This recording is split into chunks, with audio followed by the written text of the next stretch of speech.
Saca só o que aconteceu ontem? Minha mulher tava fazendo uma faxina geral, né? E aí, sabe aquelas camas que tem um baú? Então, nesse baú eu tinha guardado muito material de estudo que fazia tempo que eu não via, né? Muita coisa nostálgica. Talvez você nunca soube sobre esse tipo de material que eu vou te mostrar aqui agora. Eu vou mostrar alguns deles aqui, porque se eu parar para detalhar cada um deles, o vídeo vai ficar enorme. Mas eu vou falar um pouquinho sobre um lance muito interessante que hoje não é mais comercializado, porque, enfim, com a era digital, isso não é mais interessante, né? Tá tudo muito mais acessível via celular, via os computadores, enfim. Eu tô falando do quê? Eu tô falando das revistas de batera, saca só. Isso daqui são revistas de bateria. Eram comercializadas por volta de 2003, 2004. Não lembro bem quais são os anos dessas edições aqui. Logo na parte do ano tá apagado aqui. Deixa eu ver se eu acho algum com a data. Maio de 2003, cara. Olha isso. Meu, e tinha muito conteúdo legal nessas revistas, cara. Muito nostálgico tudo isso aqui. Você vê que isso daqui, ó, Fabiano Manhas, ó, Chino de Castro. Meu, muito legal. Você vê detalhes aqui, a bateria Adá era comercializada aqui, publicada aqui nessa revista. O China patrocinado pelas baquetas Alba, estão há muito tempo no mercado. Ó, Júnior Vargas. Eu tava passando uma música esses dias para um aluno, que o Júnior Vargas é o que tinha gravado. Você vê, né? A galera tem uma história. Eu falo, meu irmão, Pinguim do Charlie Brown, as baquetas Spanking. Cara, muito louco, muito conteúdo bom. Ó, vocês precisam conhecer esses bateras. Dave Weckl, Peter Skine, Steve Smith, Newport, Ryan Pace. E os brasileiros, né? Ó, Maurício Leite e tal. Se eu vasculhar aqui as revistas, vocês vão ver vários nomes, ícones, né? Ó, Vini Colaiuta. Ó, aqui de 2003, né? Expo Music. Meu, Expo Music era um evento nostálgico quando acontecia. Se você não sabe o que é Expo Music, era uma feira de música que, meu, todos os músicos mais conhecidos, mestres, né, estavam lá nessa feira e eles tocavam, né, faziam jams lá, apresentavam instrumentos, enfim. Você conhecia as novidades do mercado que iriam acontecer. Então era uma vez por ano que isso acontecia. Cara, muito louco. Ó, as peles do En já faziam história nessa época aqui. A Michael já existia. Cara, muito legal. Essa RMV, velho, da época, era muito boa. Sem comparação com as RMVs atuais, cara. Olha essas ferragens aqui, ó, né? Quem teve RMV Concept dessa época tem uma RMV de qualidade. As atuais, eles reduziram muito os custos, né, de fabricação e você vê muita peça de plástico e tal.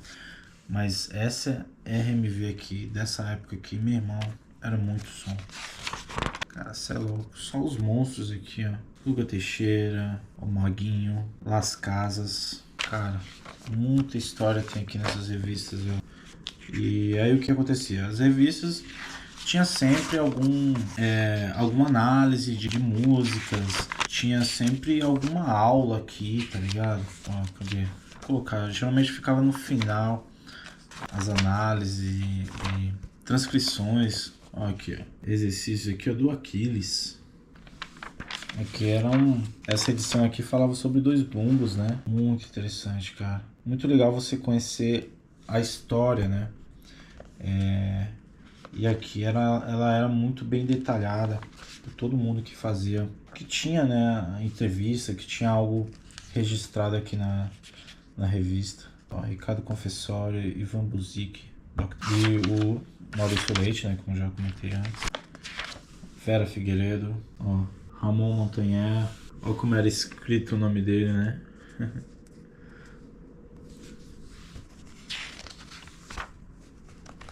Ó, Igor Wilcox.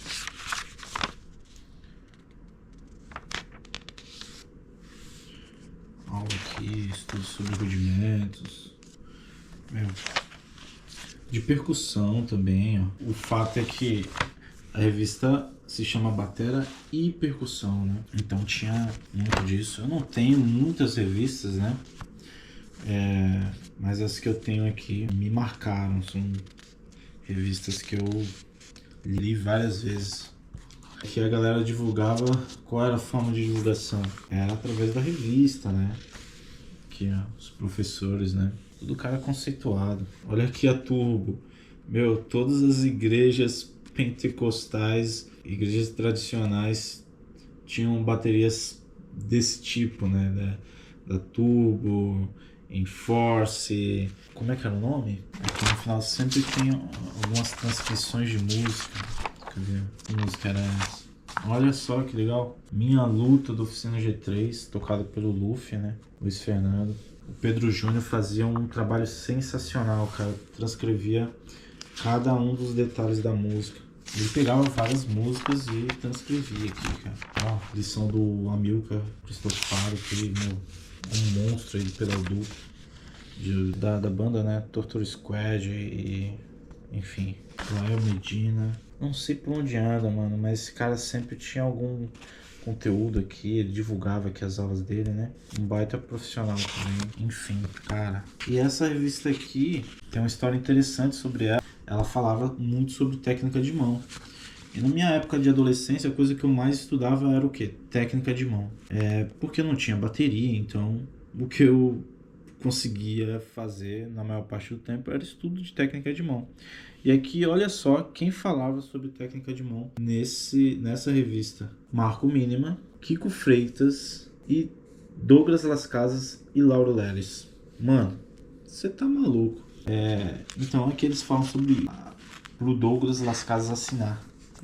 Porque ele tem um trecho aqui dessa revista que ele fala sobre Traditional Grip, né? Aqui, ó. Assinatura do Grande Las Casas. Então aqui, ó. Saca só. Aqui você estudava baseado nas imagens, cara. Não era vídeo, velho. Nessa época aqui, mano. Depois começou a surgir o YouTube, que foi uma loucura, né? Quando surgiu aí. Muito conteúdo, muita coisa que você só imaginava, né? Quando você estudava, ouvia os CDs e tal, as fitas, você imaginava como o batera executava. Aí com a chegada da internet e tudo mais, você começou a ver como que o cara executava. E aí foi um boom de conteúdo, uma loucura, né? Então, nessa época aqui, meu, eu ficava tentando detalhar os movimentos aqui e executar o traditional. Foi uma época que eu estudava muito o traditional, mas por curiosidade, assim, né, da técnica. Mas eu não aplicava porque eu achava muito difícil. Até o momento que eu tive aula com o Douglas. E aí eu levei essa revista pessoalmente depois de muitos anos. Depois de, sei lá, talvez quase 20 anos depois da publicação dessa revista.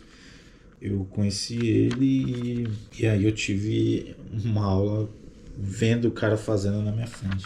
Muito legal, cara. Ó, a época que o Aquiles assinava com as baquetas da Seibanes, né? Depois ele foi pra Promark, né? Vamos ver se eu acho aqui, ó. Saca só. O Aquiles, ele usava os pedais da Mapex, né? E aí tinha esse modelo, hoje ele tá na DW, tinha esse modelo que era o modelo Janus, que tinha essa elevação aqui no pedal, aqui, um pedal todo robusto, monstro. E aí um dos concorrentes da Mapex era um Cobra, né? Olha o slogan dos caras. Esse mata a cobra e mostra o pedal. Muito bom, cara. Você é louco. E depois ele mudou pra DW, mas ele mantém as baterias da Mapex, né? É porque a Mapex, ela descontinuou esse modelo de pedais. E foi o meu primeiro pedal e pedal duplo foi este modelo da Mapex, o Janus. E era muito louco esse pedal, que você removia essa base dele aqui com inclinação e deixava a parte plana. E você tinha essa opção, né? Você regulava aqui, soltava. E engraçado que eu tive... Engraçado não, né? Triste. Porque eu tive esse pedal roubado. O pedal duplo que eu tive. Eu viajei. Isso num evento gospel, hein? Eu fui tocar, a gente tinha uma agenda legal, assim, todo final de semana estávamos tocando em algum lugar diferente. E aí, dependendo do local, eu sempre saía da van, dava uma olhada no material da batera, lá o que tinha lá na batera.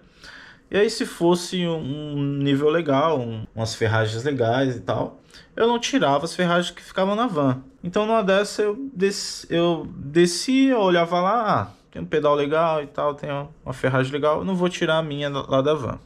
Porque era sempre correria, né? Em alguma dessas, eu tirei, outras eu não tirei, e era uma sequência assim de eventos, sei lá, 2, 3 por final de semana. Numa dessa, em algum momento, alguém em alguma igreja pegou o bag de pedal e levou. Eu só fui dar conta depois de uma sequência de eventos que aí eu fui olhar na van, né, pra usar o pedal. Eu falei, meu, o pedal não tá aqui. E aí eu entrei em contato com algumas igrejas, né, recentes, e ninguém viu, ninguém falou nada, enfim. Bom, alguém pegou. Isso é fato. Não devolveram, eu fiquei sem pedal. Passado algumas semanas depois desse acontecido, eu assinei com uma marca de pedais, que é a AK, que eu uso até hoje, cara. Estão bem aqui, né? Deixa eu mostrar eles aqui, peraí. Aqui, ó, os pedais da AK. Me acompanham há um bom tempo, me ajudaram muito na minha evolução no estudo de dois pedais. Aqui vinha uma logo aqui da AK que ficava aqui. Chegou a cair e eu pedi pros caras 2 vezes, cara, e caiu de novo. E depois eu falei, meu, quer saber, eu não vou ficar enchendo o saco dos caras toda hora pra colocar essa logo aqui, vou deixar assim mesmo. Porque eles enviavam, né, gratuitamente, só cobravam o envio, né. Mas aí agora eles não fabricam mais com a logo aqui, né, que era uma peça que era colocada aqui, era bem bonitinha. Eu não tenho mais aqui pra mostrar, mas visualmente era bem legal, tinha o logo da KA aqui. Enfim, bom, falei pra caramba, acho que o vídeo já tá bem longo e só queria compartilhar isso com vocês. Comenta aqui se você é dessa época, se você chegou a conhecer essas revistas de batera, né? Chegou a consumir música de CDs, música de fitas e tal, desse tipo. Ou se você já é da época da internet, dessa época cheia de conteúdos, até demais, né?